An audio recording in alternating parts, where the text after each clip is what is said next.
ಧ್ರುವನ ನಾನು ಪ್ರಹ್ಲಾದ ಅನ್ಕೊಂಡೆ. ಹ ಸರಿ. ಧ್ರುವ ಒಟ್ಟು ಎಷ್ಟು ತಿಂಗಳುಗಳ ಕಾಲ ಪ್ರಾರ್ಥನೆಯನ್ನ ಧ್ಯಾನವನ್ನ ಮಾಡಿದ? 6 ತಿಂಗಳು. Correct correct.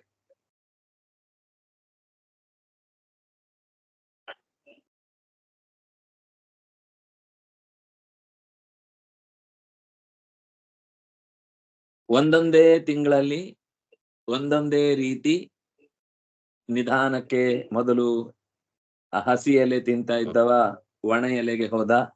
ಒಣ ಎಲೆಯಿಂದ 3 ದಿವಸಕ್ಕೊಮ್ಮೆ ತಿಂತ ಇದ್ದವ 6 ದಿವಸಕ್ಕೊಮ್ಮೆ, 9 ದಿವಸಕ್ಕೊಮ್ಮೆ, 12 ದಿವಸಕ್ಕೊಮ್ಮೆ, ಮಾಸಕ್ಕೊಮ್ಮೆ, ಕೊನೆಗೆ ತಿಂಗಳಿಗೆ ಒಂದು ಸರ್ತಿ ಉಸಿರಾಟ ತಗೊಂಡ ಅಂದ್ರೆ ಒಂದು ಇಡೀ ತಿಂಗಳು ಕುಂಭಕದಲ್ಲೇ ಎದೆಯಲ್ಲೇ ಗಾಳಿ ತುಂಬಿಕೊಂಡು ಮೇಲಿನ ಭಾಗದಲ್ಲೂ ಗಾಳಿ ಅಂದ್ರೆ ಕಂಠ ಕಣ್ಣು ಮೂಗು ಬಾಯಿ ಎಲ್ಲೆಲ್ಲೂ ಕೂಡ ಗಾಳಿ ಹೋಗ್ಬಾರ್ದು, ಹಾಗೆ ಕಂಠಕ್ಕೆ ಬಂಧವನ್ನ ಮಾಡಿದ.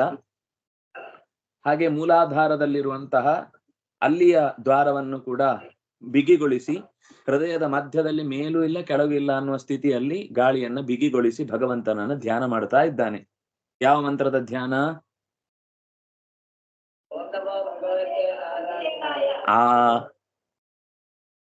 ಯಾವ್ದು ಹೊಸ ಮಂತ್ರ?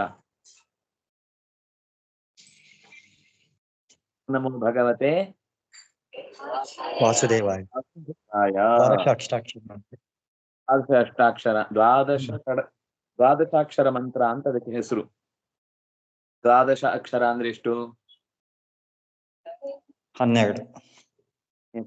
ಆಪ್ಷನ್ ಕೇಳಿಲ್ಲ. ದ್ವಾದಶಾಕ್ಷರ ಅಂದ್ರೆ 8, 9, 11, 12 ಹೇಳಿ ಅಂತ. ಜಾಣ. 12 ಅಕ್ಷರಗಳ ವಿಶಿಷ್ಟ ಮಂತ್ರವನ್ನ ಬಿಡದೆ ಶ್ವಾಸವನ್ನ ಗೆದ್ದು ಧ್ಯಾನಿಸ್ಲಿಕ್ಕೆ ಶುರು ಮಾಡಿದ. ದೇವತೆಗಳೆಲ್ಲ ಹೋಗಿ ಅವನ ಪರವಾಗಿ ಕೇಳ್ಕೊಂಡ್ರು, ಓ ದೇವರೇ ಪುಣ್ಯಾತ್ಮ, ಬೇಗ ಹೋಗಿ ಅವನಿಗೋಸ್ಕರ ನೀನು ನಿನ್ನನ್ನ ತೋರಿಸಿಕೊಡು, ಇಲ್ಲ ಅಂದ್ರೆ ಅವನ ತೇಜಸ್ಸಿನಿಂದ ನಾವು ಬದುಕ್ಲಿಕ್ಕೆ ಆಗ್ತಾ ಇಲ್ಲ, ಅವನು ತುಂಬಾ ಗಂಭೀರವಾಗಿ ತಪಸ್ಸು ಮಾಡುತ್ತಾ ಇದ್ದಾನೆ, ನಮಗೆ ತುಂಬಾ ಕಷ್ಟ ಆಗ್ತಾ ಇದೆ ಅಂತೆಲ್ಲ ಕೇಳಿಕೊಳ್ತಾನೆ. ಮಹತ್ತತ್ವ, ಅಹಂಕಾರ ತತ್ವ, ಅವ್ಯಕ್ತ ತತ್ವಗಳಿಗೆ ಅಭಿಮಾನಿ ಎನಿಸಿದಂತಹ ನಾರಾಯಣ, ಅಂದ್ರೆ ಈ ಎಲ್ಲ ದೇವತೆಗಳನ್ನ ನಿಯಮಿಸುವ ನಾರಾಯಣ ಧ್ರುವ ಧ್ಯಾನದಲ್ಲಿದ್ದಾಗ 3 ಲೋಕ ಕೂಡ ಹೇಳಿ ಪುಟ್ಟ, ಕೇಳಿಸ್ಲಿಲ್ಲ. ಮಂಗಳ ಆಗ್ಲಿಲ್ಲ, ಕೊನೆಗೆ ಮಾಡೋಣ, ಶುರು ಮಾಡಿ ಆಯ್ತು. ದ್ವಾದಶಾಕ್ಷರ ಮಂತ್ರ ಹೇಳಿದ್ರೋ ಇಲ್ವೋ? ಅದೇ ಮಂಗಳ. ಆಗ್ಲಿ, ಮತ್ತೆ ಕೊನೆಗೆ ಮಂಗಳ ಮಾಡೋಣ. ಶುರುವಾಗೋಯ್ತು. ಮಂಗಳ ಮಾಡಿ ಅಷ್ಟು ಹೊತ್ತು ಚಿಂತನೆ ಕಳ್ಕೊಳ್ಳೋದು ಬೇಡ. ಒಂಟಿ ಕಾಲಲ್ಲಿ ನಿಂತಿದ್ದ, ಆಕಾಶಕ್ಕೆ ಮೋರೆ ಮಾಡಿದ್ದ, 2 ಕೈಗಳನ್ನ ಮೇಲಕ್ಕೆ ಎತ್ತಿದ್ದ. ಒಂಟಿ ಕಾಲ ನಿಂತದ್ದು ಅಂದ್ರೆ ಬೆರಳ ತುದಿಯಲ್ಲಿ ನಿಂತಿದ್ದಾನೆ, ಹೀಗೆ ಚೂರು ಅಲ್ಲಾಡ್ಲಿಲ್ಲ, ಪಕ್ಕಕ್ಕೆ ಬೀಳ್ಲಿಲ್ಲ, ಬ್ಯಾಲೆನ್ಸ್ ಮಾಡ್ಲಿಕ್ಕೆ ಅಂತ ಆ ಕಡೆ ಈ ಕಡೆ ಮರ ಹಿಡ್ಕೊಳ್ಳಿಲ್ಲ. ತಲೆಯಲ್ಲಿ ಒಂದೇ ಯೋಚನೆ ಅವನಿಗೆ, ದೇವರೇ ನೀನು ಒಲಿಬೇಕು, ನನಗೆ ಉತ್ತಮವಾದ ಸ್ಥಾನ ಸಿಗ್ಬೇಕು, ನಮ್ಮ ಸವತಿ ಅಮ್ಮ ಏನು ಬೈದಿದ್ದಾಳೆ ಆ ಪ್ರಶ್ನೆಗಳಿಗೆಲ್ಲ ನಾನು ಉತ್ತರ ಕೊಡ್ಬೇಕು, ನನಗೆ ನಿನ್ನ ಹೊರತಾಗಿ ಇನ್ಯಾರು ಗತಿ ಇಲ್ಲ ದೇವರೇ, ಈ ಕಾಡಲ್ಲಿ ಅಪ್ಪ ಅಮ್ಮ ಅಜ್ಜ ಅಜ್ಜಿ ತಂಗಿ ಏನ್ ಸಂಬಂಧಗಳಿವೆ ಎಲ್ಲ ನೀನೇನ್ ಮಾಡ್ತೀಯೋ ಅದರ ಪ್ರಕಾರ ನಾನು ನನ್ನ ಸೇವೆಯನ್ನು ನಿನಗೆ ಸಲ್ಲಿಸ್ಲಿಕ್ಕಿದ್ದೇನೆ ಅಂತ ಹೇಳಿ ಕೂತು ಬಿಟ್ಟಿದ್ದಾನೆ. ಅವನ್ ಧ್ಯಾನ ಮಾಡಿ ಉಸಿರು ಕಟ್ಟಿದ ಅಲ್ವಾ, ಅಲ್ಲಿಯ ತತ್ವಾಭಿಮಾನಿ ದೇವತೆಗಳೆಲ್ಲ ಉಸಿರಾಡ್ಲಿಲ್ಲ ಅಲ್ವಾ, ಅದರ ಪ್ರಭಾವದಿಂದ ಅವ್ರು ಬೇರೆ ಎಲ್ಲೂ ಉಸಿರಾಡ್ಲಿಕ್ಕೆ ಆಗ್ಲಿಲ್ಲ. ಬೇರೆ ಕಡೆ ಎಲ್ಲ ಅವರು ಇವನು ಈಗ ಕೆಲವೊಂದ್ ಸರ್ತಿ ಕೆಲವರಿಗೆ ಮಾತಾಡುವಾಗ ಅವ್ರ ಗಂಟ್ಲು ಕಟ್ಟಿತು ಅಂದ್ರೆ ಅವ್ರು ಹೀಗೀಗ ಅನ್ಕೊಳ್ಳಿಲ್ಲ ಅಂದ್ರೆ ನಮ್ಗೆ ಅನ್ಬೇಕು ಅನ್ಸುತ್ತೆ ಅಂತ ನಾವ್ ಅನ್ನೋಣ ಅನ್ಸುತ್ತೆ ಇಲ್ವಾ? ಅನ್ಸುತ್ತಾ ಇಲ್ಲೋ? ಅವ್ರು ಮಾಡ್ಲಿಲ್ಲ ಅಂದ್ರೆ ಅವ್ರು ಇನ್ನೂ ಕೈ ಕೈ ಕೈ ಅಂತ ಮಾತಾಡ್ತಿದ್ದಾಗ ನಮ್ಗ ಅನ್ಸುತ್ತೆ ಯಾಕೆ ಕೆಂಬಾರ್ದ ಒಂದ್ಸರ್ತಿ ಗಂಟ್ಲು ಸರಿ ಆಗಲ್ವಾ ಅಂತ ನಾವೇ ಅವ್ರ ಎದುರುಗಡೆ ಒಂದ್ಸಲ ಮಾಡ್ತೇವೆ. ಹಾಗೆ ದೇವತೆಗಳಿಗೆ ಇವನು ಕುಂಭಕದಲ್ಲಿ ಕೂತದ್ರಿಂದ ಅವರಿಗೆಲ್ರಿಗೂ ಕುಂಭಕದಲ್ಲಿ ಕೂತ ಹಾಗೆ ಇಡೀ ಲೋಕಕ್ಕೆ ಉಸಿರು ಕಟ್ಲಿಕ್ಕೆ ಶುರುವಾಯಿತು. ಹಾಗೆ ಲೋಕಪಾಲಕರೆಲ್ಲ ನಾರಾಯಣನನ್ನು ಹೋಗಿ ಕೇಳಿಕೊಂಡಾಗ ಮಾ ಭೈಷ್ಟಬಾಲಂ ತಪಸೋ ದುರತ್ಯಯ ನಿವರ್ತಯಿಷ್ಯೆ ಪ್ರತಿಯಾತ ಸ್ವಧಾಮ ಯಥೋ ಹಿ ವಃ ಪ್ರಾಣ ನಿರೋಧ ಆಸೀತ ಉತ್ಥಾನಪಾದಿರ್ಮೈ ಸಂಗತಾತ್ಮ. ಅವನು ಹೇಳುತ್ತಾನೆ, ಹೆದರ್ಬೇಡಿ, ಉತ್ಥಾನಪಾದನ ಮಗ ಧ್ರುವ ನನ್ನಲ್ಲಿ ನಿರಂತರ ಮನಸ್ಸಿಟ್ಟಿದ್ದಾನೆ, ಅದರಿಂದಾಗಿ ನಿಮ್ಗೆ ಸ್ವಲ್ಪ ಉಸಿರು ಕಟ್ಟಿದೆ. ಲೋಕದಲ್ಲಿ ಯಾರಾದ್ರೂ ಏನಾದ್ರೂ ಸ್ಪೆಷಲ್ ಸಾಧಿಸಿಬಿಡ್ತಾರೆ ಅಂದ್ರೆ ನಿಮ್ಗೊಂಚೂರು ಗಂಟ್ಲು ಉರಿಯತ್ತೆ. ಯಾಕಂದ್ರೆ ಅವ್ರು ಏನ್ ಮಾಡ್ಬಿಡ್ತಾರೋ, ನಮ್ಗೆ ಏನ್ ತೊಂದರೆ ಕೊಟ್ಬಿಡ್ತಾರೋ ಅಂತ ನಿಮ್ಗೊಂದು ಯೋಚನೆ ಬರುತ್ತೆ. ಏನ್ ಯೋಚನೆ ಮಾಡ್ಬೇಡಿ, ಅವ್ನು ನಿಮ್ಗೇನು ತೊಂದರೆ ಮಾಡುವವನು ಅಲ್ಲ, ಮತ್ತೆ ಅವನು ಒಳ್ಳೆ ಸಂಗತಿಯನ್ನೇ ಒಳ್ಳೆ ಉದ್ದೇಶವನ್ನೇ ಇಟ್ಟುಕೊಂಡು ತಪಸ್ಸು ಮಾಡ್ತಾ ಇದ್ದಾನೆ. ಆದ್ರೆ ಲೋಕಕ್ಕೆ ಭಾರ ಆಗ್ತಾ ಇದೆ ಅನ್ನೋದು ಸತ್ಯ. ಅದನ್ನ ನಾನು ಪರಿಹಾರ ಮಾಡ್ಲಿಕ್ಕೆ, ತಪಸ್ಸು ನಿಲ್ಲಿಸ್ಲಿಕ್ಕೆ ನಾನು ಅವನಿಗೆ ಕಾಣ್ತೇನೆ, ನೀವು ನಿಮ್ಮ ಲೋಕಕ್ಕೆ ಹೋಗಿ ಅಂತ ಕಳುಹಿಸಿಕೊಟ್ಟ ಅನ್ನುವಲ್ಲಿಗೆ 9ನೆಯ ಅಧ್ಯಾಯ ಮುಕ್ತಾಯಗೊಂಡಿತು. ಈಗ ಹೇಳೋಣ, ನಿಮ್ ಸಮಾಧಾನ ಆಗ್ಲಿ, ಇಲ್ಲ ನೀವು ಉಸಿರಾಡಲ್ಲ ಈಗ. ಓಂ ಜನ್ಮಾದ್ಯಸ್ಯ ಯತೋನ್ಮಯಾದಿತರತಶ್ಚಾರ್ಥೇಷ್ವಭಿಜ್ಞಸ್ವರಾಟ್ ತೇನೇ ಬ್ರಹ್ಮ ಹೃದಯ ಆದಿ ಕವಯೇ ಮುಹ್ಯಂತಿ ಯಂ ಸೂರಯಃ ತೇಜೋ ವಾರಿ ಮೃದಾಂ ಯಥಾ ವಿನಿಮಯೋ ಯತ್ರ ತ್ರಿಸರ್ಗೋ ಮೃಷಾ ಧಾಮ್ನಾ ಸ್ವೇನ ಸದಾ ನಿರಸ್ತಕುಹಕಂ ಸತ್ಯಂ ಪರಂ ಧೀಮಹಿ ಯಂ ಪ್ರವ್ರಜಂತಮನುಪೇತಮಪೇತ ಕೃತ್ಯಂ ದ್ವೈಪಾಯನೋ ವಿರಹಕಾತರ ಆಜುಹಾವ ಪುತ್ರೇತಿ ತನ್ಮಯತಯಾ ತರವೋಪಿ ನೀದುಃ ತಂ ಸರ್ವಭೂತ ಹೃದಯಂ ಮುನಿಮಾನತೋಸ್ಮಿ. ನಾರಾಯಣಂ ನಮಸ್ಕೃತ್ಯ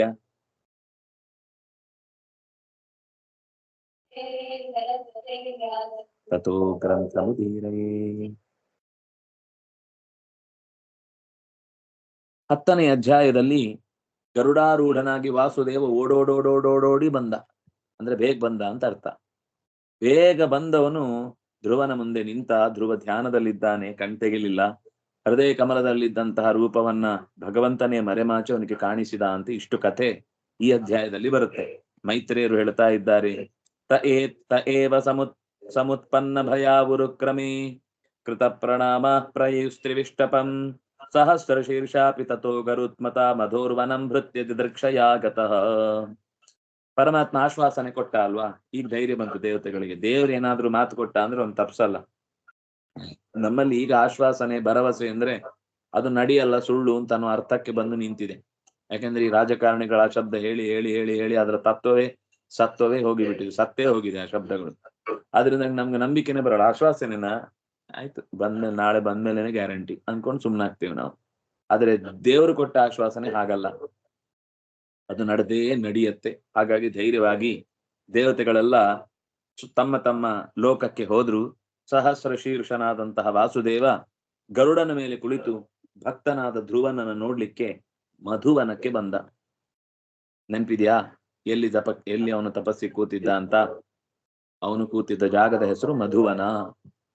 ಮಧುವನ ಅಂತ ಅನ್ನೋದು ದೇವರ ಸನ್ನಿಧಾನ ಯಾವಾಗ್ಲೂ ಇರುವಂತಹ ಒಂದು ವಿಶಿಷ್ಟವಾದ ತಾಣ ಅಂತ 2-3 ಕಡೆ ಹಿಂದೆ ಉಲ್ಲೇಖ ಮಾಡಿದ್ರು. ಕೃಷ್ಣಾವತಾರ ಕಾಲದಲ್ಲೂ ಕೃಷ್ಣ ಅದೇ ಜಾಗದಲ್ಲಿ ಓಡಾಡಿ ಆ ಗೋಪಿಕೆಯರಿಗೆಲ್ಲ ವಿಶೇಷವಾದ ಆ ಪ್ರೀತಿಯನ್ನ ತೋರಿಸಿದ ಜಾಗ ಅಂತ ನಾವು ಇವತ್ತಿಗೂ ಮಥುರೆಗೆ ಹೋದಾಗ ಅಲ್ಲೊಂದು ಮಧುವನ ಅಂತಿದೆ. ಬೇಕಾದಷ್ಟು ವನಗಳಿವೆ. ಬೇಲ ಹಣ್ಣಿನವನ, ತಾಳೆ ಹಣ್ಣಿನವನ, ಮಧುವನ, ಸುಮಾರು 12 ವನಗಳನ್ನ ಹೇಳ್ತಾರಲ್ಲಿ. 12 ವನಗಳಿವೆ ಅಂತ. ಸವೈಧಿಯಾ ಯೋಗ ವಿಪಾಕ ತೀವ್ರಯ ಹೃತ್ಪದ್ಮಕೋಶೆ ಸ್ಫುರಿತಂ ತಡಿತ್ಪ್ರಭಂ ತಿರೋಹಿತಂ ಸಹಸೈವೋಪಲಕ್ಷ್ಯ ಬಹಿಸ್ಥಿತಂ ತದವಸ್ಥಂ ದದರ್ಶ.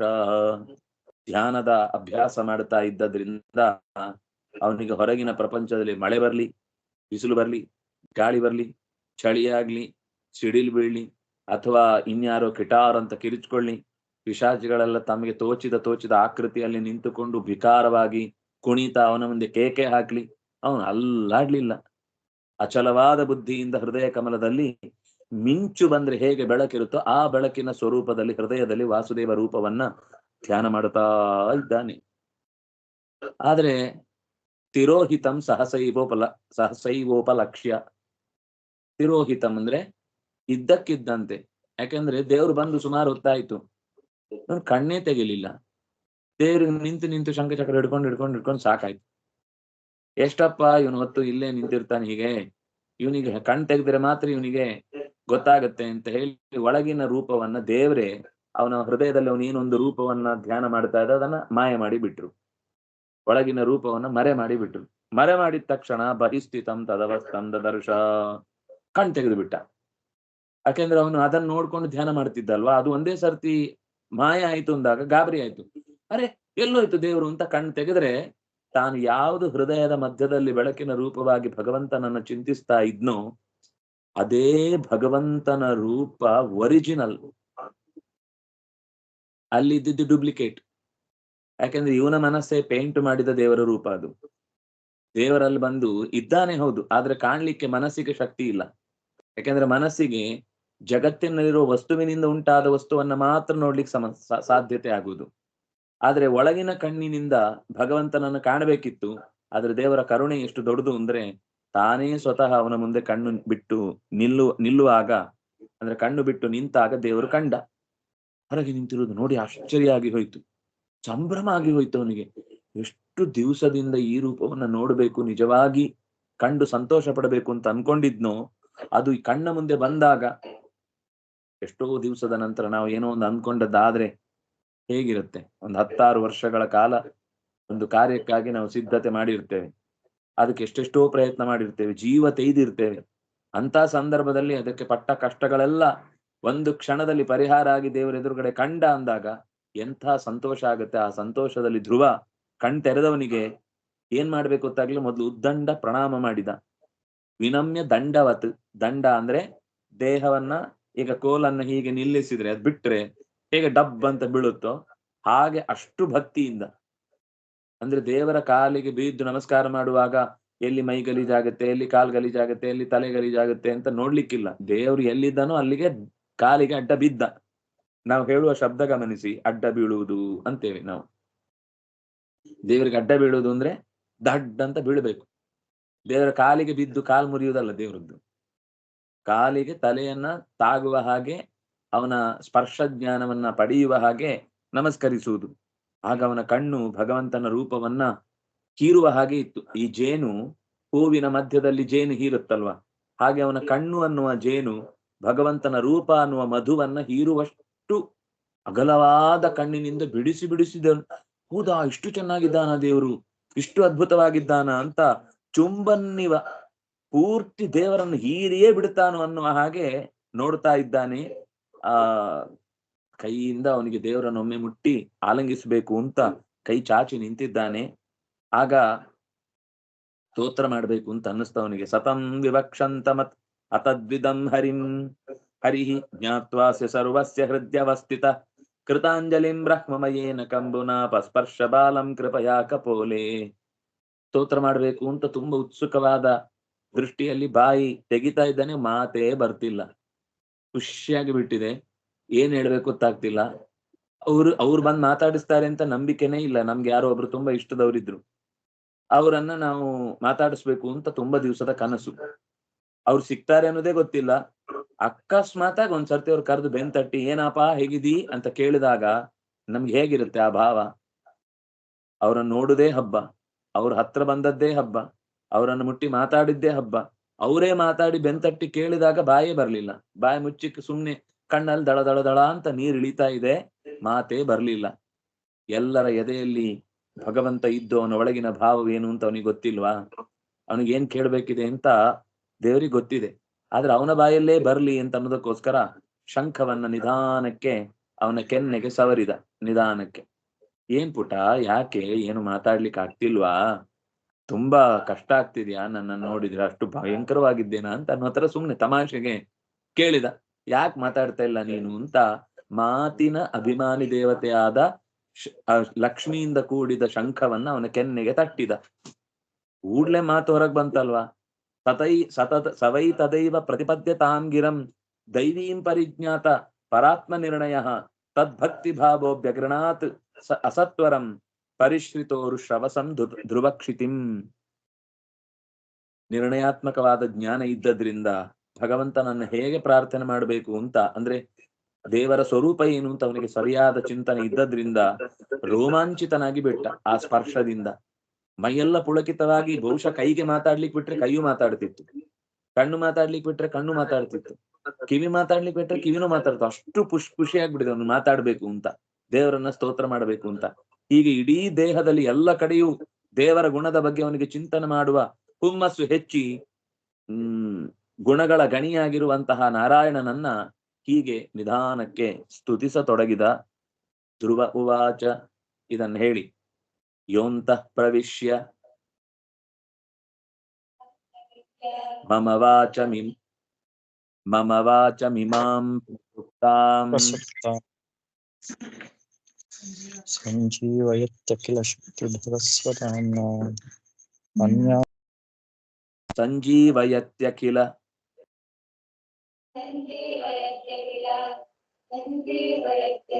ಶಕ್ತಿಧರ ಸ್ವಧಾಮ್ನಾ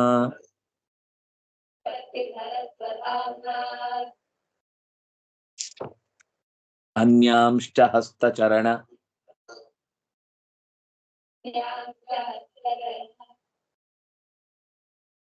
ಹೇಳಿ ಇನ್ನೊಮ್ಮೆ. ಶ್ರವಣತ್ವಗಾದೀನ್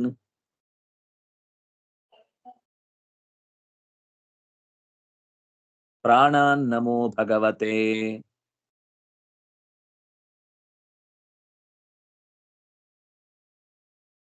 ಪುರುಷಾಯ ತುಭ್ಯಂ.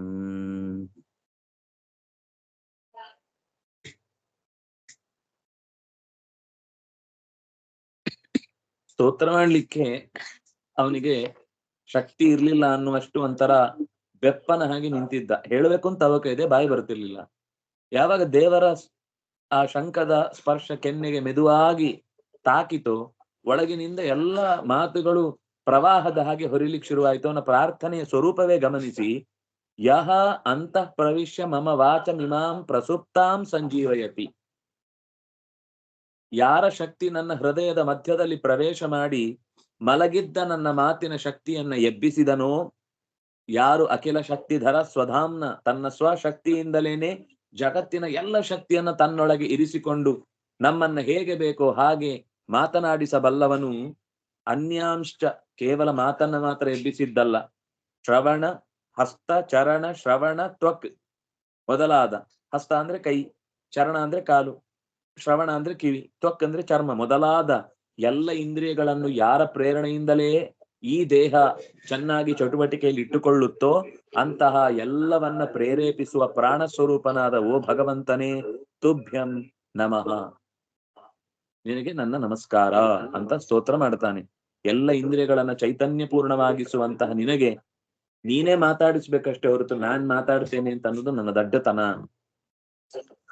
ಭಗವಂತ ಏಕಸ್ತ್ವಮೇ ಭಗವನ್ ನಿಧಮಾತ್ಮಶಕ್ತಿಯ ಮಾಯಾಖ್ಯಜೋರುಗಣಯ ಮಹದಾದ್ಯಶೇಷಂ ಸ್ಪೃಷ್ಟ್ವಾನು ವಿಶ್ವ ಪುರುಷಸ್ತದಗುಣೇಶು ನಾವೇವ ದಾರುಷು ವಿಭಾವಸು ಮದ್ವಿಭಾಸಿ. ನಾನಾ ಇವ ದಾರುಷು ವಿಭಾವಸುವತ್ ವಿಭಾಸಿ. ಅಗ್ನಿ ಒಂದೇ ಇರುವುದು, ಕಟ್ಟಿಗೆಗಳು ತುಂಬಾ ಇದೆ, ಆದ್ರೆ ಎಲ್ಲಾ ಕಟ್ಟಿಗೆಗಳಲ್ಲೂ ಅಗ್ನಿ ಇದೆ. ಕಟ್ಟಿಗೆಗಳನ್ನ ತಿಕ್ಕಿದಾಗ ಅಗ್ನಿ ಹುಟ್ಟುತ್ತೆ. ಎಲ್ಲೆಡೆ ಇರುವ ಅಗ್ನಿ ಒಂದೇ ಆದ್ರೂ ಗುಟ್ಟಾಗಿ ಎಲ್ಲ ಕಟ್ಟಿಗೆಗಳೊಳಗೆ ಹೇಗೆ ಗಟ್ಟಿಯಾಗಿ ಅಡಗಿ ಕೂತಿರುತ್ತೋ ಹಾಗೆ ಭಗವಂತ ಎಲ್ಲ ಕಡೆ ಒಬ್ನೇ ಇದ್ದಾನೆ.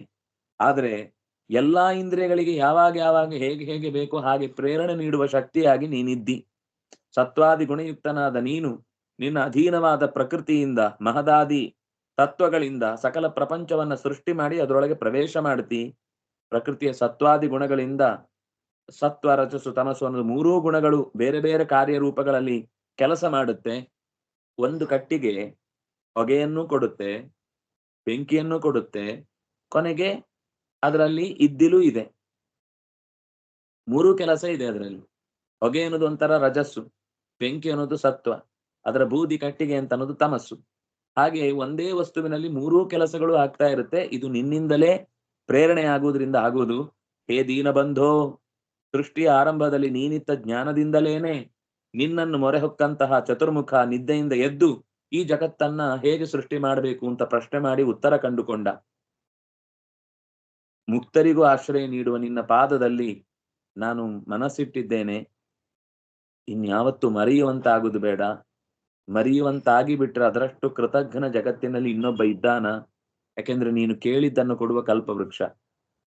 ಇನ್ನೂ ಸತ್ಯ ಹೇಳ, ಕೇಳದೆಯೂ ಎಷ್ಟೋ ಕೊಟ್ಟಿದ್ದಿ. ನಮ್ಗೆ ನೀನು ಕೊಟ್ಟಿದ್ದೆ ಅನ್ನೋದು ಗೊತ್ತಿಲ್ಲ. ಅಷ್ಟು ದಡ್ಡನಂತೆ ನಾನು ನೀನು ಕೊಡು, ಇನ್ನು ಕೊಡು, ಇನ್ನು ಕೊಡು ಅಂತ ದೇವ್ರ ಹತ್ರ ಗಲಾಟೆ ಮಾಡ್ತಾ ಇರ್ತೇವೆ ನಾವು. ಆದ್ರೆ ಅವನು ಕೊಟ್ಟದ್ದೇ ಬೇಕಾದಷ್ಟಿದೆ. ನೀನು ಕಲ್ಪವೃಕ್ಷ. ಒಟ್ಟು ಈಗ ನನಗೆ ಬೇಕಿರುವುದೇನು ಅಂದ್ರೆ ಈ ಜನನ ಮರಣ ಎನ್ನುವಂತಹ ಸಂಸಾರದ ಚಕ್ರದಿಂದ ಬಿಡುಗಡೆ ಮಾಡಬೇಕು. ವಿಷಯ ಸುಖಕ್ಕಾಗಿ ಬಹಳ ಜನ ನಿನ್ನನ್ನು ಏನೇನೋ ಪೂಜೆ ಮಾಡ್ತಾರೆ. ಅದೇ ಕೇವಲ 1,000 ರೂಪಾಯಿ ಕೊಟ್ಟಿದೆ ಅವನ ಹತ್ರ, ಒಬ್ಬನ ಹತ್ರ 1,000 ಕೋಟಿ ರೂಪಾಯಿ ಇದೆ. ಅವನು ಒಂದು ಅಂಗಡಿಗೆ ಹೋಗಿ ಅದರ ಚೆಕ್ ಅನ್ನು ಡೆಪಾಸಿಟ್ ಮಾಡಿ ನನಗೊಂದು ಅರ್ಧ ಲೋಟ ಕಾಫಿ ಕೊಡಿ, ತುಂಬಾ ತಲೆನೋವ್ತಾ ಇದೆ, ಬೇಗ ಬೇಗ ಬೇಗ ಅಂತ ಗಲಾಟೆ ಮಾಡಿ ಚೆಕ್ ಬಿಟ್ಟು ಹೋಗ್ಬಿಡ್ತಾನೆ.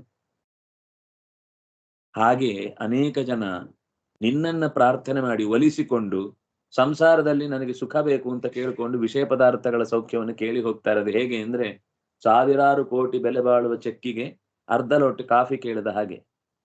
ಇಡೀ ಜಗತ್ತಿನ ಸೌಖ್ಯವನ್ನೆಲ್ಲ ಮರೆತು ಜೀವನದ ತತ್ಕಾಲದ ಸೌಖ್ಯವನ್ನ ಕೇಳಲಿಕ್ಕೋಸ್ಕರ ಪ್ರಯತ್ನ ಪಡ್ತಾನೆ. ಇಂತಹ ದಡ್ಡ ಯಾರು ಯೋಚನೆ ಮಾಡ್ತಾರೆ ಈ ರೀತಿ ಅಕಸ್ಮಾತ್ ನಿನ್ನನ್ನು ಎದುರುಗೊಂಡಾಗ? ಅದರಿಂದಾಗ ಅದೆಲ್ಲ ಒಂದು ರೀತಿ ನರಕಕ್ಕೆ ಕಾರಣವಾದಂತ ಹೀನ ಜನ್ಮವನ್ನ ಪಡಿಲಿಕ್ಕೆ ಕಾರಣವಾಗುತ್ತೆ. ಅಪರೋಕ್ಷ ಜ್ಞಾನ ಆದ ಬಳಿಕ ಮೋಕ್ಷ ಕಾಮನೆಯನ್ನು ಮಾಡದೆ ಕೇವಲ ನಿನ್ನ ಪಾದದಲ್ಲಿಯೇ ಭಕ್ತಿ ಇರಬೇಕು ಅಂತ ಕೇಳಬೇಕು. ಇದು ಏಕಾಂತ ಭಕ್ತರ ಲಕ್ಷಣ. ನಿನ್ ಬಗ್ಗೆ ಇನ್ನೂ ಕೇಳಬೇಕು, ನಿನ್ ಬಗ್ಗೆ ಇನ್ನೂ ನೋಡ್ಬೇಕು, ನಿನ್ ಬಗ್ಗೆ ಇನ್ನೂ ತಿಳ್ಕೊಳ್ಬೇಕು. ಈ ಅಪೇಕ್ಷೆಯಿಂದ ಕಥಾಶ್ರವಣ ಮಾಡಬೇಕು ಅಂತ ಅನ್ಸತ್ತೆ ಹೊರತು ಬೇರೆ ರೀತಿಯಿಂದ ಯಾವುದೇ ಅನ್ಸಲ್ಲ. ಸಾಧಾರಣ ಭಕ್ತರು ಮುಕ್ತಿ ಕೇಳ್ತಾರೆ. ದಡ್ಡ ಭಕ್ತರು ಲೋಕದ ಸಾಮಾನ್ಯ ಸೌಖ್ಯವನ್ನ ಕೇಳಿ ಸ್ವರ್ಗಕ್ಕೆ ಹೋಗಿ ಮತ್ ವಾಪಸ್ ಭೂಮಿಗೆ ಬಂದು ಅಲ್ಲೊಂದಿಷ್ಟು ಅವ್ಯವಸ್ಥೆ ಮಾಡಿ ಮತ್ ನರಕಕ್ಕೆ ಹೋಗಿ ಮತ್ ವಾಪಸ್ ಭೂಮಿಗೆ ಬಂದು ತರ್ರ ಅಂತ ತಿರುಗ್ತಾನೆ ಇರ್ತಾರೆ. ಅವ್ರಿಗೆ ಒಂದು ಕಡೆ ಬಸ್ ಸ್ಟಾಪ್, ಅವರಿಗೆ ಒಂದು ಶಾಶ್ವತವಾದ ಮನೆ ಇಷ್ಟನೇ ಆಗುದಿಲ್ಲ. ಇಲ್ಲಿ ಸ್ವಲ್ಪ ದಿವಸ ಆಯ್ತು, ಇದು ಚೆನ್ನಾಗಿದೆ. ಅಲ್ಲಿ ಹೋದ್ಮೇಲೆ ಬೋರ್ ಆಯ್ತು, ಅಯ್ಯೋ ಇದು ಬೇಡ, ಮತ್ ವಾಪಸ್ ಭೂಮಿಗೆ ಬಾ. ಅಯ್ಯೋ ಇಲ್ಲಿ ಬೋರ್, ಸರಿಯಪ್ಪ ಸ್ವಲ್ಪ ನರಕಕ್ಕೆ ಹೋಗಿ ಟೇಸ್ಟ್ ನೋಡ್ಕೊಂಬರೋಣ, ಸ್ವಲ್ಪ ಬೇಜಾರಾಗೋದು ಬೇಡ. ತುಂಬಾ ಫ್ರೆಂಡ್ಸ್ ಎಲ್ಲ ಅಲ್ಲೇ ಬಾಕಿ ಇರ್ತಾರೆ, ಹಳಬರೆಲ್ಲ ಕೇಳಲಿಕ್ಕೆ ಸಿಕ್ಕಿದವರು, ಅವ್ರನ್ನೆಲ್ಲ ಮಾತಾಡಿಸ್ಕೊಂಡು ಮತ್ತೆ ವಾಪಸ್ ಭೂಮಿಗೆ ಬಂದ ಅಂತ. ಹೀಗೆ ಇಚ್ಛಂತಿ ಯತ್ ಸ್ಪರ್ಶಜಂ ನಿರಯೇಪಿ ನೃಣಾಂ, ನಿರಯದಲ್ಲಿ ಓಡಾಡಿಕೊಂಡು ಬರ್ತಾರೆ. ಹೀಗೆ ಹೇ ಅನಂತ, ನಿನ್ನಲ್ಲಿ ನಿರಂತರವಾದ ಭಕ್ತಿಯನ್ನ ಹರಿಸುವಂತಹ ಶುದ್ಧ ಹೃದಯರಾದ ಏಕಾಂತ ಭಕ್ತರ ಸಂಗ ನನಗೆ ಸಿಗಲಿ. ತುಂಬಾ ಚಂದದ ಮಾತಿದು. ನಿನ್ನ ಗುಣಗಳನ್ನ ವರ್ಣನೆ ಮಾಡುವ ಮಾತುಗಳು ಅಮೃತಪಾನ ಮಾಡಿದ ಹಾಗೆ. ನನಗೆ ಅದು ಸಿಕ್ಕಿದ್ರೆ ಬೇರೆ ಎಲ್ಲ ಮರೆತು ಹೋಗುತ್ತೆ, ಮರೆಯುವಂತಾಗ್ಲಿ. ಸಂಸಾರದ ಮಹಾ ದುಃಖದ ಸಾಗರದಿಂದ ಆಚೆಗೆ ತರುವ ಸುಖವಾದ ದಡವನ್ನ ಪಡೆಯುವ ಶಕ್ತಿ ನನಗೆ ಒದಗ್ಲಿ. ಹೇ ಪದ್ಮನಾಭ, ನಿನ್ನ ಪಾದದ ಪರಿಮಳ ಸುಗಂಧ ಅದು ಹೇಳಲಿಕ್ಕಾಗದ್ದು. ಹೌದಾ? ಪಾದ ಪರಿಮಳ ಬರುತ್ತಾ ಅಂತ ನಮ್ಗೆ ಅನ್ಸುತ್ತೆ, ಆದ್ರೆ ಅವನು ಅನುಭವಿಸಿದವನಿಗೆ ಗೊತ್ತು. ಭಗವಂತನ ಪಾದದ ಪರಿಮಳ ಅದು ಏಕಾಂತ ಭಕ್ತರಿಗೆ ಅನುಭವಕ್ಕೆ ಬರುವಂತದ್ದು. ಹಾಗೆ ಪುತ್ರ, ಮಿತ್ರ, ಮನೆ, ಮಡದಿ, ಹಣ, ಸಂಪತ್ತು ಇದ್ಯಾವುದು ನೆನಪೇ ಆಗಲ್ಲ. ಅದು ಒಂದ್ಸರ್ತಿ ನಿನ್ನ ಪಾದದ ರುಚಿ ಹತ್ತಿದ್ರೆ ಅದು ಟೇಸ್ಟ್ ಮಾಡ್ಲಿಕ್ಕೂ ಬರುತ್ತೆ, ನೋಡ್ಲಿಕ್ಕೂ ಬರುತ್ತೆ, ಕೇಳಲಿಕ್ಕೂ ಆಗುತ್ತೆ. ಅಂತ ವಿಶಿಷ್ಟವಾದ ಗುಣದಿಂದ ಕೂಡಿರುವಂತದ್ದು ಭಗವಂತನ ಪಾದ ಅಂದ್ರೆ. ಹಾಗಾಗಿ ಸರ್ವೋತ್ತಮನಾದ ನಿನ್ನನ್ನು ನನ್ನ ಹೃದಯದಲ್ಲಿ ಇಟ್ಟುಕೊಂಡಿದ್ದೇನೆ. ತಪ್ಪಿಸಿಕೊಂಡು ಇಲ್ಲಿಂದ ಓಡಬೇಡ. ತಕ್ಷಣ ಒಂದ್ಸರ್ತಿ ಮರೆ ಮಾಡಿ ಎದುರುಗಡೆ ಇದ್ದೀ ಬಚಾವಾಯ್ತು. ಕೆಲವೊಂದ್ಸರ್ತಿ ತಪ್ಪಿ ಹೋದ್ರೆ ಮತ್ತೆ ವಾಪಸ್ ಸಿಗಲ್ಲ. ಸಿಗದ ಹಾಗಂತೂ ಮಾಡಬೇಡ. ಕಲ್ಪದ ಕೊನೆಯಲ್ಲಿ ಇಡೀ ಜಗತ್ತನ್ನು ಹೊಟ್ಟೆಯಲ್ಲಿ ಹಾಕಿಕೊಳ್ಳುವ ನೀನು. ನಿನ್ನ ನಾಭಿ ಸಮುದ್ರದಲ್ಲಿ ಮತ್ತೆ ಸ್ವರ್ಣಮಯವಾದ ಲೋಕಪದ್ಮವನ್ನ, ಚತುರ್ಮುಖನ ಶರೀರದಂತ ರೂಪವನ್ನು ನಿನ್ನ ಸೃಷ್ಟಿ ಮಾಡ್ತಿ. ಆ ಪದ್ಮನಾಭ ಮೂರ್ತಿಯನ್ನೇ ನಾನೀಗ ವಾಸುದೇವ ರೂಪದಲ್ಲಿ ಕಾಣುವಂತಾಯ್ತು. ಗರ್ಭೇ ದ್ಯುಮಾನ್ ಭಗವತೋ ಪ್ರಣತೋಸ್ಮಿ ತಸ್ಮೈ. ಗರ್ಭದಲ್ಲಿ ಇದ್ದು ಜಗತ್ತನ್ನ ಹೆತ್ತು ಮತ್ತೆ ಜಗತ್ತಿಗೆ ಬೇಕಾದ ಸೃಷ್ಟಿಯ ಶಕ್ತಿಯನ್ನು ಕೊಟ್ಟವನು ನೀನು. ಅಂತಹ ನಿನಗೆ ದೊಡ್ಡ ನಮಸ್ಕಾರ ಅಂತ ನಮಸ್ಕಾರ ಮಾಡುತ್ತಾನೆ. ಹೀಗೆ ತುಂಬಾ ಚೆನ್ನಾಗಿ ಸ್ತೋತ್ರ ಮಾಡಿ ದೇವರು ತುಂಬಾ ಸಂತೋಷ ಪಡ್ತಾನೆ. ನಿನ್ನನ್ನು ವೇದಗಳು ವಿಕಾರ ಇಲ್ಲ ಅಂತ ಹೇಳ್ತಾರೆ, ನಿನಗೆ ಸತ್ವರಜಸ್ತಮಸ್ಸು ಗುಣಗಳ ಪ್ರಭಾವ ಇಲ್ಲ ಅಂತ ಹೇಳ್ತಾರೆ, ನೀನು ಸರ್ವ ವಿಲಕ್ಷಣ ಅನ್ನೋದನ್ನು ಹೇಳ್ತಾರೆ. ಎಲ್ಲದಕ್ಕಿಂತ ಮುಖ್ಯ ನೀನು ಆನಂದ ರೂಪ, ನಿನಗೆ ದುಃಖದ ಸ್ಪರ್ಶವೇ ಇಲ್ಲ, ಅಜ್ಞಾನದ ಗೋಜೆ ಇಲ್ಲ. ಅಜ್ಞಾನ ಅಂತ ಅನ್ನೋದು ಮನುಷ್ಯರಿಗೆ ಬರುವಂತ ದುಸ್ಥಿತಿ, ನಿನಗಂತ ದುಸ್ಥಿತಿ ಯಾವತ್ತೂ ಬರುವಂತಹದ್ದಲ್ಲ. ಆದ್ರಿಂದಾಗಿ ದೇಶಕಾಲಾದಿ ಎಲ್ಲ ಅವಸ್ಥೆಗಳನ್ನು ಮೀರಿದ ಶಕ್ತಿಯಾಗಿ ನೀನು ಆನಂದ ರೂಪನಾಗಿದ್ದಿ. ನಿನ್ನ ಅನುಗ್ರಹದಿಂದ ನಾನು ಇನ್ಯಾವತ್ತೂ ನಿನ್ನನ್ನು ಮರೆಯುವಂತೆ ಆಗದೇ ಇರಲಿ. ನಾರದರು ದೊಡ್ಡ ಮಂತ್ರದ ಉಪದೇಶ ಕೊಟ್ಟದ್ರಿಂದ ನಾನು ಇವತ್ತು ನಿನ್ನನ್ನು ನೋಡ್ತಾ ಇದ್ದೇನೆ, ಅವರನ್ನು ನೆನಪಿಸ್ಕೊಳ್ಬೇಕು ನಾನು. ಅವರಿಂದಾಗಿ ನಿನ್ನ ದರ್ಶನ ನನಗಾಯ್ತು. ಹಾಗಾಗಿ ನಿನ್ನ ಅನುಗ್ರಹವನ್ನು ಪಡಿಲಿಕ್ಕೆ ನಾನು ಕಾಯ್ತಾ ಇದ್ದೇನೆ. ನನಗೆ ನಿನ್ನ ದರ್ಶನ ಸಿಕ್ಕಿದ್ದೇ ದೊಡ್ಡ ಭಾಗ್ಯ. ನೀನ್ ಏನ್ ಮಾತಾಡ್ತಿ ಅಂತ ಅನ್ನೋದು ಕೇಳಿಸ್ಕೋಬೇಕು, ನಿನ್ ಧ್ವನಿ ನನ್ನ ಕಿವಿಗೆ ಬೀಳ್ಬೇಕು ಅಂತ ಕಾಯ್ತಾ ಇದೆ ಕಿವಿ. ಏನಾದ್ರೂ ಹೇಳು. ಆಗ ದೇವರು ಸಂತೋಷದಿಂದ ಮೈತ್ರೇಯ ಹೇಳ್ತಾರೆ, ಶುದ್ಧ ಸಂಕಲ್ಪನಾದ ಜ್ಞಾನಿಯಾದ ಧ್ರುವನಿಗೆ ಸ್ತೋತ್ರ ಮಾಡಿ ದೇವರನ್ನು ಒಲಿಸಿಕೊಳ್ಳುವ ತವಕ ಇದ್ದದ್ದನ್ನ ಕಂಡು ದೇವರು ಒಲಿದು ಬಿಟ್ಟ. ಅವನಿಗೆ ಸಂತುಷ್ಟನಾಗಿ ಹೀಗೆ ಹೇಳಿದ, ವೇದಾಹಂತೆ ವ್ಯವಸಿತಂ ಧ್ರುವಿ ಹೃದಯ ರಾಜನ್ಯ ಬಾಲಕ ತತ್ ಪ್ರಯಚ್ಛಾಮಿ ಭದ್ರಂತೆ ದುರಾಪಮಪಿ ಸುವ್ರತ. ಪುಟ, ನಿಂಗೇನ್ ಬೇಕು? ನಿನ್ ಮನ್ಸಲ್ಲಿ ಏನಿದೆಯೋ ಅದೆಲ್ಲ ಕೇಳು. ದುರಾಪಮಪಿ, ಒಂದು ವೇಳೆ ಅದು ಪಡಿಲಿಕ್ಕೆ ಕಷ್ಟವಾದ ಸಂಗತಿ ಅಂತಿದ್ರೂ ಕೂಡ ನೀನ್ ಕೇಳಿದ್ರೆ ಅದನ್ನ ನಾನು ಕೊಡ್ತೇನೆ, ನಿನಗಿಲ್ಲ ಅಂತ ನಾನು ಯಾವುದನ್ನು ಹೇಳಲ್ಲ. ಮತ್ತು ಹೇಳ್ತಾನೆ ಒಳಗಿನಿಂದ, ನಿನ್ ಮನ್ಸಲ್ಲಿ ಏನಿದೆ ಅಂತ ನನಗೆ ಗೊತ್ತಿದೆ. ಆದ್ರೆ ನಿನ್ನಷ್ಟು ಸಾಧನೆ ಮಾಡಿದ್ಮೇಲೆ ನೀನ್ ಅಂತದ್ ಕೇಳಿದ್ಮೇಲೂ ನಾನು ಕೊಡ್ಬೇಕಾಗತ್ತೆ. ಸಾಧನೆ ಮಾಡದೆ ಯಾರಾದ್ರೂ ಕೇಳಿದ್ರೆ ನಾನು ಕೊಡ್ತಿರ್ಲಿಲ್ಲ. ನೀನ್ ಸಾಧನೆ ಮಾಡಿದ್ದೆ, ಅದಕ್ಕೋಸ್ಕರ ಇಷ್ಟು ಕಷ್ಟಪಟ್ಟಿದ್ದಿ. ನಿನ್ನ ಎಳೆಯ ವಯಸ್ಸಿನಲ್ಲಿ ನೀನು ಮಾಡಿದ ಪ್ರಾರ್ಥನೆ ಪ್ರಾಮಾಣಿಕವಾದದ್ದು, ಅದಕ್ಕೋಸ್ಕರ ನೀನ್ ಏನ್ ಕೇಳಿದ್ರು ಕೊಡ್ತೇನೆ ಅಂತ ಹೇಳ್ತಾನೆ. ಆಗ ಹುಡುಗನಿಗೆ ತುಂಬಾ ಸಂತೋಷ ಆಗುತ್ತೆ.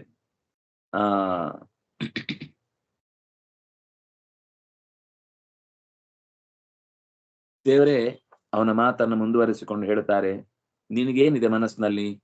ವೇದಾಹಂ, ನಿನ್ ಮನಸ್ಸಲ್ಲಿ ಏನಿದೆ ನನ್ಗೆ ಗೊತ್ತಿದೆ, ನಾನೇ ಹೇಳ್ತೇನೆ. ನೀನು ಅದನ್ನ ವಾಕ್ಯ ಹೇಳುವಾಗ ಅದೆಲ್ಲೋ ಎಡವಟ್ಟಾಗುದು, ಆಮೇಲೆ ಅದನ್ನು ನಾನು ಸರಿ ಮಾಡಿ ಹೇಳುದು, ಹಾಗೆಲ್ಲ ಕೇಳಬೇಕಾದ್ದು ಅಂತ ಹೇಳುದು ಬೇಡ. ನಿಂಗೆ ಏನಿದೆ ತಲೆಯಲ್ಲಿ ನಂಗೆ ಗೊತ್ತು, ನಿಂಗೆ ಹೃದಯದಲ್ಲಿ ಏನು ಭಾವ ಇದೆ ಅಂತ ಗೊತ್ತು, ಅದನ್ನೇ ನಾನು ಕೊಡ್ತೇನೆ. ಪುಟ್ಟ, ಆಕಾಶದಲ್ಲಿ ಹೊಳೆಯುವ ಅವಿನಾಶಿಯಾದ ಸ್ಥಾನ ಬೇಕು ಅಂತ ತಾನೇ ನಿನಗೆ ಆಸೆ? ಇಲ್ಲಿವರೆಗೆ ಯಾರಿಗೂ ಸಿಗದೇ ಇರುವ ಸ್ಥಾನ ಸಿಗಬೇಕು ಅಂತ, ಅದನ್ನೇ ನಾನು ಕೊಡ್ತೇನೆ. ನ ಅನ್ನೀಹಿ ಅಧಿಷ್ಠಿತಂ ಭದ್ರ ಯದ್ಭ್ರಾಜಿಷ್ಣು ಧ್ರುವಕ್ಷಿತಿ. ಧ್ರುವ ಸ್ಥಾನದಲ್ಲಿ ನಿನಗೆ ಬೇಕಾದಂತಹ ಜಾಗವನ್ನು ನಾನು ಕೊಡ್ತೇನೆ. ಎಲ್ಲಿ ಗ್ರಹ ನಕ್ಷತ್ರ ತಾರೆಗಳು ಜ್ಯೋತಿಷ್ಸುಗಳ ಚಕ್ರವೇ ಯಾವುದರ ಸುತ್ತ ತಿರುಗ್ತಾ ಇದೆಯೋ ಅಂತಹ ವಿಶಿಷ್ಟವಾದ ಜಾಗದಲ್ಲಿ ನಿನಗೆ ನಾನು ಇರ್ಲಿಕ್ಕೆ ಅವಕಾಶ ಕೊಡ್ತೇನೆ.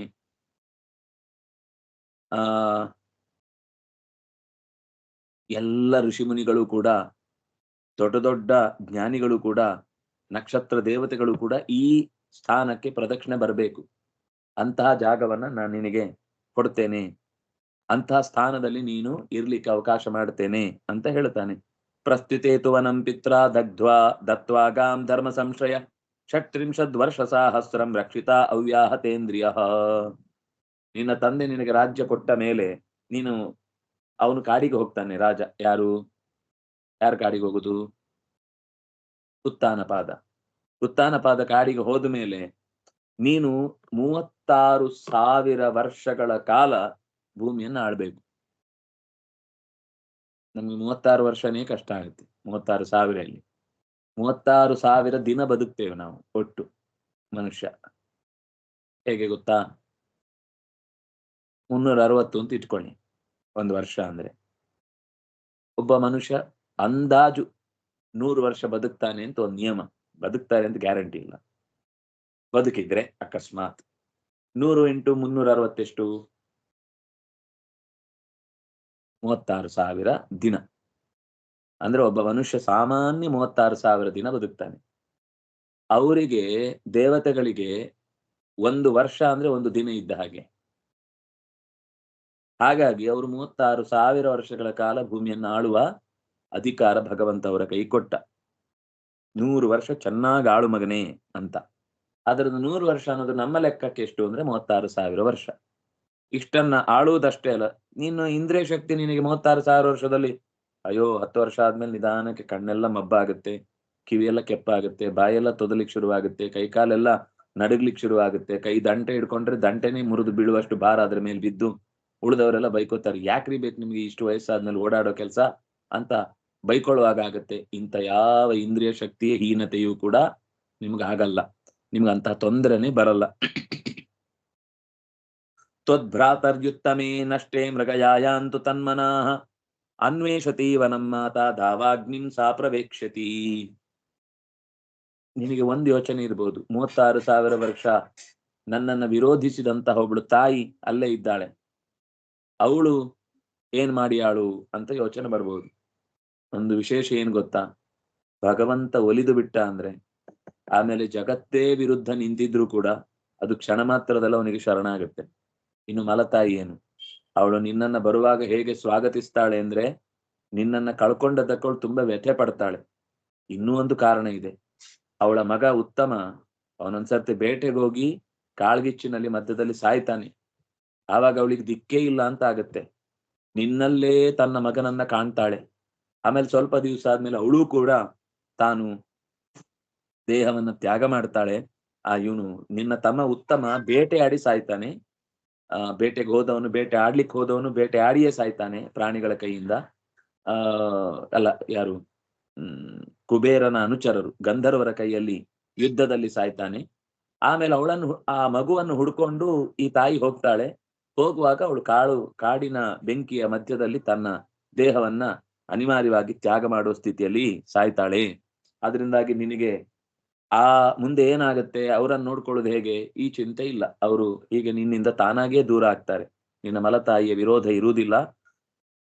ಇಮಾ ಇಷ್ಟ್ವಾ ಮಾಂ ಯಜ್ಞ ಹೃದಯಂ ಯಜ್ಞೈಹಿ ಪುಷ್ಕಳ ದಕ್ಷಿಣೈಹಿ. ನೀನು ಒಳ್ಳೆಯ ಸಂಪತ್ತನ್ನ ಉಪಯೋಗಿಸಿ ದೊಡ್ಡ ದೊಡ್ಡ ಯಾಗಗಳನ್ನ ಮಾಡಿ ಯಜ್ಞಪ್ರಿಯನಾದ ನನ್ನನ್ನು ಆರಾಧಿಸ್ತಿ, ಶುಭ ಭೋಗಗಳನ್ನು ಅನುಭವಿಸ್ತಿ, ಮರಣ ಕಾಲದಲ್ಲಿಯೂ ನಿನಗೆ ನನ್ನ ಸ್ಮರಣೆ ಬರುತ್ತೆ. ಅದರಿಂದ ನಿನಗೆ ಯಾವತ್ತೂ ಕೂಡ ಕಷ್ಟ ಆಗುವುದೇ ಇಲ್ಲ, ಜೀವನದಲ್ಲಿ ಯಾವ ಕಷ್ಟವೂ ನಿನಗೆ ಬರಲ್ಲ. ಹೀಗೆ ಸರ್ವಲೋಕ ವಂದ್ಯನಾಗಿ ಸಪ್ತರ್ಷಿ ಮಂಡಲಕ್ಕೂ ಮೇಲೆ ಇರುವ ಧ್ರುವಲೋಕದಲ್ಲಿ ನಿನ್ನ ಆಧಿಪತ್ಯವನ್ನು ನೀನು ಪಡೆದು ಸ್ವಧರ್ಮಾನುಷ್ಠಾನ ಮಾಡಿಕೊಂಡು ದೊಡ್ಡ ತತ್ವಜ್ಞಾನಿ ಅನ್ನುವ ಹೆಸರನ್ನ ಪಡೀತಿ. ನಿನಗೆ ಇದು ದೊಡ್ಡ ಸ್ಥಾನ ಅಂತ ಅನ್ನುವುದು ಈಗಲೇ ಹೋಗ್ಲಿಕ್ಕಿಲ್ಲ. ಅದಕ್ಕಿಂತ ಪೂರ್ವದಲ್ಲಿ ಯಾಗಗಳನ್ನ ಮಾಡಬೇಕಿದೆ. ಅದಕ್ಕೆ ಬೇಕಾದ ಮುಂದೆ ಅವನು ಏನೇನು ಯುದ್ಧ ಮಾಡಿದ ಅಂತ ತುಂಬಾ ದೊಡ್ಡ ಯುದ್ಧಗಳ ಕಥೆ ಇದೆ. ಅದಾದ್ಮೇಲೆ ಅವನು ಮತ್ತೆ ಧ್ರುವ ಸ್ಥಾನವನ್ನ ಹೋಗಿ ಸೇರ್ತಾನೆ. ಮತ್ತೆ ನೀನ್ ಸಂಸಾರಕ್ಕೆ ವಾಪಸ್ ಬರುದೇ ಇಲ್ಲ ಅಂತ ಹೇಳ್ತಾನೆ ದೇವರು. ಮೈತ್ರೇಯ ಈ ಕಥೆಯನ್ನು ಮುಂದುವರಿಸ್ತಾ, ಹೀಗೆ ಧ್ರುವ ಆರಾಧಿತನಾದ ಭಗವಂತನಿಂದ ವರ ಪಡೆದಾಗ ತುಂಬಾ ಸಂತೋಷ ಆಯ್ತು ಅವನಿಗೆ. ಧ್ರುವನ ನಕ್ಷತ್ರದ ಲೋಕದ ಪದವಿಯನ್ನು ಕೊಟ್ಟ ಅನ್ನೋದಕ್ಕೆ ತುಂಬಾ ತುಂಬಾ ಖುಷಿ ಆಯ್ತು. ಖುಷಿಯಾಗಿ ದೇವರಿಗೆ ನಮಸ್ಕಾರ ಮಾಡ್ತಾ ಇದ್ದ ಹಾಗೇನೆ ದೇವರು ಟಂಗ್ ಅಂತ ಮರೆಯಾಗ್ಬಿಟ್ಟ. ಅಲ್ಲಿ ಕಾಣ್ಲೇ ಇಲ್ಲ. ಎಲ್ಲಿ ಹೋದ ಅಂತ ಯೋಚನೆ ಮಾಡುವಷ್ಟರಲ್ಲಿ ದೇವರಿಲ್ಲ. ಸೋಪಿ ಸಂಕಲ್ಪಜನ್ ವಿಷ್ಣುವಿನ ಪಾದ ಸೇವೆ ಇನ್ನೂ ಸ್ವಲ್ಪ ಮಾಡಬೇಕಿತ್ತು, ಅವನ ಅನುಗ್ರಹ ಇನ್ನೂ ಪಡಿಬೇಕಿತ್ತು ಅಂತ ಅವನಿಗೆ ಯೋಚನೆ ಇತ್ತು. ಆದ್ರೆ ಇಷ್ಟಾದ್ರೂ ಸಿಕ್ಕಿತಲ್ವಾ, ದೇವರ ದರ್ಶನ, ದೇವರ ಮಾತು, ದೇವರ ಅನುಗ್ರಹ ಆಯ್ತಲ್ವ. ಸಮಾಧಾನ ಪಟ್ಟುಕೊಂಡು ತನ್ನ ಊರಿಗೆ ನಾತಿ ಪ್ರೀತೋಭ್ಯಗಾತ್ಪುರಂ. ಆದ್ರೆ ತುಂಬಾ ಸಂತೋಷ ಆಗ್ಲಿಲ್ಲ. ಇಷ್ಟು ದೇವರು ಒಲಿದು ಒದಗಿದಾಗ ಮೋಕ್ಷ ಅಂತ ಬಾಯ್ಬಿಟ್ಟು ಕೇಳ್ಬೋದಿತ್ತಲ್ಲ, ಕೇಳಲೇ ಇಲ್ಲ. ಮನಸ್ಸೇ ಬರ್ಲಿಲ್ಲ. ಆಗ ನನಗೆ ಧ್ರುವ ನಕ್ಷತ್ರ ಬೇಕು, ಅದು ಬೇಕು, ಇದು ಬೇಕು ಅಂತ ಮನಸ್ಸಲ್ಲಿ ಇದ್ದದ್ದನ್ನೇ ದೇವರು ಕೇಳಿ ಕೊಟ್ಟು ಹೋದ. ಅದೇ ಕೊಟ್ಟು ಬಿಟ್ಟು ಹೊರತು ನನಗೆ ಈಗ ನಿಧಾನಕ್ಕೆ ಯೋಚನೆ ಮಾಡಿದ್ರೆ, ಅಯ್ಯೋ ಇದೆಲ್ಲ ಮೀರಿದ ನನ್ನ ಸೊತ್ತವನ್ನ ನಾನೇ ಕಳ್ಕೊಂಡು ಬಿಟ್ಟೆ, ದೇವರನ್ನೇ ಕಳ್ಕೊಂಡ್ಬಿಟ್ಟು ನೀನ್ ಬೇಕು ಅಂತ ಕೇಳುದು ಬಿಟ್ಟು ಅದು ಬೇಕು ಇದು ಬೇಕು ಅಂತ ಸಣ್ಣ ಮಕ್ಕಳ ತರ ಕೇಳಿ ಬಿಟ್ನಲ್ವಾ ಅಂತ ಒಳಗಿನಿಂದ ಅವನಿಗೆ ದುಃಖ ಆಯ್ತು. ಅದರಿಂದಾಗಿ ಕೆಲವೊಂದ್ ಸರ್ತಿ ಮನಸ್ಸಲ್ಲಿ ನಾವು ಏನೇನೋ ಸಂಕಲ್ಪ ಮಾಡಿದ್ರೆ ದೇವರು ಅಷ್ಟನ್ನೇ ಕೊಟ್ಟು ಬಿಡ್ತಾನೆ. ಯಾವುದೋ ದಾರಿಯಲ್ಲಿ ಹೋಗುವಾಗ ಒಳ್ಳೆ ಟೀ ಶರ್ಟ್ ಹಾಕಿರೋ ನಾಯಿಯನ್ನ ನಾಲಿಗೆ ಹೊರಗೆ ಹಾಕಿ ಅಂತ ನಿಂತಿರುವಾಗ AC ಕಾರಲ್ಲಿ ನಾಯಿಗೆ ಏನಪ್ಪಾ ಸುಖ, ನಮ್ಗೆ ಬರಿಗಾಲಲ್ಲಿ ನಡ್ಕೊಂಡು ಈ ಬಿಸಿಲಲ್ಲಿ ಒದ್ದಾಡ್ಕೊಂಡು ಹೋಗ್ಬೇಕಲ್ಲ, ಅದ್ ನಾಯಿಗಾದ್ರೆ ಎಷ್ಟು ಭಾಗ್ಯ, ನನಗದಿಲ್ವಲ್ಲ ಅಂತ ಅನ್ಕೊಂಡ್ರೆ ತಥಾಸ್ ತುಂಬಿಡ್ತಾರೆ ದೇವರಲ್ಲೇ ಸೈಡಲ್ಲಿ. ಆಯ್ತು, ನೆಕ್ಸ್ಟ್ ಜನ್ಮ ನಿನಗೆ ಅದೇ AC ಕಾರಲ್ಲಿ ಬಾಯಿ ತೆಕ್ಕೊಂಡು ಅಂತ ಬಿದ್ದುಕೊಂಡು ಅದು ಬೀದಿ ನಾಯಿ ಅನ್ನಕ್ತಾ ಇರುತ್ತೆ. ಜಾತಿ ನಾಯಿ ನೋಡು ನಿನ್ ಸರಪಳಿ ಹಾಕಿದ್ದಾರೆ, ನೀನ್ ಕಾರ್ ಬಿಟ್ಟು ಅಲ್ಲಾಡ್ಲಿಕ್ಕಿಲ್ಲ. ನಾವು ನೋಡು ಬೀದಿ ಎಲ್ಲಿ ಬೇಕಾದ್ರೂ ತಿರುಗ್ಬೋದು, ಯಾವ ಮರಕ್ಕೂ ಕಾಲೆತ್ತಬಹುದು, ಯಾವ ಹತ್ತಿರ ವ್ಯಕ್ತಿಯನ್ನು ಬೊಗಳಬಹುದು, ಏನ್ ಬೇಕಾದ್ರೂ ಮಾಡ್ಬೋದು, ನಮ್ಗೆ ಯಾರು ತಡೆಯೋರಿಲ್ಲ. ನೀನು ನೋಡಿ ಎಷ್ಟು ಕಷ್ಟ ಅಂತ ಅದು ತಮಾಷೆ ಮಾಡುತ್ತೆ. ಬೊಗಳಿಕ್ಕಿಲ್ಲ, ನೀನ್ ಜೋರ್ ಬೊಗಳಿದ್ರೆ ಬಾಯಿಗೆ ನಾಕ್ ಬಾರಿಸ್ತಾರೆ. ನಮ್ಗೆ ಅಂತ ರಾತ್ರಿ ಇಡೀ ಕಿರ್ಚ್ಬೋದು. ಎಷ್ಟು ಬೇಕಾದ್ರೂ ಅಡ್ಡಾದಿಡ್ಡಿ ತಿರುಗಾಡ್ಬೋದು, ನಿನ್ನ ಕಷ್ಟ ನಿನಗೇ ಗೊತ್ತು ಅಂತ ಅಲ್ಲಿಗೆ ಹೋದ್ಮೇಲೆ ಗೊತ್ತಾಗುತ್ತೆ. ಇಲ್ಲಿ ಬರುವ ತನಕ ಗೊತ್ತಿರೋದಿಲ್ಲ. ಇಲ್ಲಿ ನಮ್ಗೇನ್ ಅನ್ಸತ್ತೆ, ಛೆ ಎಂಥ ನಾಯಿ, ಎಂಥ ಅದಕ್ಕೇನೋ ಪೆಡಿಗ್ರಿ ಹಾಕ್ತಾರಂತೆ, ಅದಕ್ಕೇನೋ ದೊಡ್ಡ ಬಂಗಾರದ ಚೈನಲ್ಲೇ ಕಟ್ತಾರಂತೆ, ಒಳ್ಳೆ ದೊಡ್ಡ ಕಾರಲ್ಲಿ ಕರ್ಕೊಂಡು ಹೋಗ್ತಾರಂತೆ ಅಂತ ಈಗ ಅನ್ನಿಸ್ತಾ ಇರುತ್ತೆ. ಅಲ್ಲಿಗೆ ಹೋದ್ಮೇಲೆ ಗೊತ್ತ, ಅಯ್ಯೋ ಯಾಕಾದ್ರೂ ಬೇಕಿತ್ತಪ್ಪ. ಹಾಗೆ ಮನುಷ್ಯನಾಗಿ ಒಂದ್ 4 ಮಾತಾದ್ರೂ ಆಡ್ಲಿಕ್ಕೆ ಆಗ್ತಿದ್ದು, ಇಲ್ಲಿ ಶಬ್ದ ಆಡಿದ್ರೆ ಯಜಮಾನನಿಗೆ ಸಿಟ್ಟು ಬಂದಾಗೆಲ್ಲ ಪಡಿ ತಿನ್ಬೇಕು, ಯಜಮಾನ ಕರ್ಕೊಂಡು ಹೋದಲ್ಲೇ ಹೋಗ್ಬೇಕು. ಯಜಮಾನನಿಗೆ ಏನಾದ್ರೂ ವಾಪಸ್ ಜೋರ್ ಮಾಡಿದ್ರೆ ಅವ್ನು ಇನ್ನ ಕೇಟ್ ಜಾಸ್ತಿ ಕೊಡ್ತಾನೆ. ಅಂತೂ ನನ್ನತನ ಅಂತ ಇಲ್ಲದೆ ಬದುಕಬೇಕಾದ ಸ್ಥಿತಿ ಇದೆಯಲ್ಲಪ್ಪ ಅಂತ ಆಮೇಲೆ ಅನ್ಸುತ್ತೆ. ಅದಕ್ಕೋಸ್ಕರ ಮನಸ್ಸಲ್ಲಿದ್ದದ್ದನ್ನ ಹಾಗೆ ಏನೇನೋ ಯೋಚನೆ ಮಾಡಿ ಹಾಳು ಮಾಡ್ಕೊಳ್ಬಾರ್ದು ಅಂತ ಒಂದು ಸಂಗತಿ ತಿಳಿಯುವ ಹಾಗೆ ನಾತಿ ಪ್ರೀತ. ಅವನಿಗೆ ಯಾಕೋ ಸಮಾಧಾನ ಆಗ್ಲಿಲ್ಲ. ಆದ್ರೆ ದೇವರನ್ನ ಯಾವುದಕ್ಕೂ ಅವನು ದೇವ್ರು ಹೀಗ್ ಮಾಡಿಬಿಟ್ನಲ್ವಾ ಅಂತ ಅನ್ಕೊಳ್ಳಿಲ್ಲ. ಕೊಟ್ಟದ್ದು ದೇವ್ರು ದೊಡ್ಡದು, ನಾನೇ ಯೋಚಿಸಿದ್ದು ಚಿಕ್ಕದು ಅಂತ ಭಾವಿಸಿ ಅಲ್ಲಿಂದ ಮರಳಿ ಬಂದ. ಮುಂದೆ ವಿದುರ ಏನಾಯ್ತು, ಮುಂದೆ ಪಾದದ ಆ ಸೇವೆಯ ಫಲ ಏನು ಇತ್ಯಾದಿಗಳನ್ನೆಲ್ಲ ಈ ಅಧ್ಯಾಯದಲ್ಲಿ ಇನ್ನೂ ಸ್ವಲ್ಪ ಹೊತ್ತು ಹೇಳ್ತಾನೆ. ಧ್ರುವ ಒಳಗೆ ಬಂದ ಮೇಲೆ ತನ್ನಲ್ಲಿ ತಾನು ಕೆಲವು ಆಲೋಚನೆ ಮಾಡಿಕೊಂಡು ಬಂದ ಸಂಗತಿ ಏನು ಅನ್ನೋದನ್ನ ವಿದುರನ ಪ್ರಶ್ನೆಗೆ ಮೈತ್ರೇಯರು ಹೇಳ್ತಾರೆ. ನಾಳೆ ಮತ್ತೆ ಅದರ ಚಿಂತನೆಯನ್ನು ಅನುಸಂಧಾನ ಮಾಡೋಣ ಅಂತ ಹೇಳ್ತಾ, ಕಾಯೇನ ವಾಚ ಮನಸೇಂದ್ರಿಯೈರ್ವಾ ಬುದ್ಧ್ಯಾತ್ಮನಾ ವಾನುಸೃತ ಸ್ವಭಾವಃ ಕರೋಮಿ ಯದ್ಯತ್ ಸಕಲಂ ಪರಸ್ಮೈ ನಾರಾಯಣಾಯೇತಿ ಸಮರ್ಪಯಾಮಿ. ತಪಸ್ವಿನೋ ದಾನಪರಾ ಯಶಸ್ವಿನೋ ಮನಸ್ವಿನೋ ಮಂತ್ರವಿದಸ್ಸು ಮಂಗಲಾಃ ಕ್ಷೇಮಂ ನ ವಿಂದಂತಿ ವಿನಾಯ ದರ್ಪಣಂ ತಸ್ಮೈ ಸುಭದ್ರ ಶ್ರವಸೇ ನಮೋ ನಮಃ. ಬ್ರಹ್ಮಾರ್ಪಣಂ ಬ್ರಹ್ಮ ಹವಿಃ ಬ್ರಹ್ಮಾಗ್ನೋ ಬ್ರಹ್ಮಣಾಹುತಂ ಬ್ರಹ್ಮೈವ ತೇನ ಗಂತವ್ಯಂ ಬ್ರಹ್ಮ ಕರ್ಮ ಸಮಾಧಿನಾ. ಸರ್ವೇ ಭವಂತು ಸುಖಿನಃ ಸರ್ವೇ ಸಂತು ನಿರಾಮಯಾಃ ಸರ್ವೇ ಭದ್ರಾಣಿ ಪಶ್ಯಂತು ಮಾ ಕಶ್ಚಿತ್ ದುಃಖಭಾಗ್ ಭವೇತ್. ಧರ್ಮಸ್ಯ ವಿಜಯೋ ಭೂಯಾತ್ ಧರ್ಮಸ್ಯ ಪರಾಭವಃ ಸದ್ಭಾವನಾ ಪ್ರಾಣಭೃತಾಂ ಭೂಯಾದ್ ವಿಶ್ವಸ್ಯ ಮಂಗಲಂ.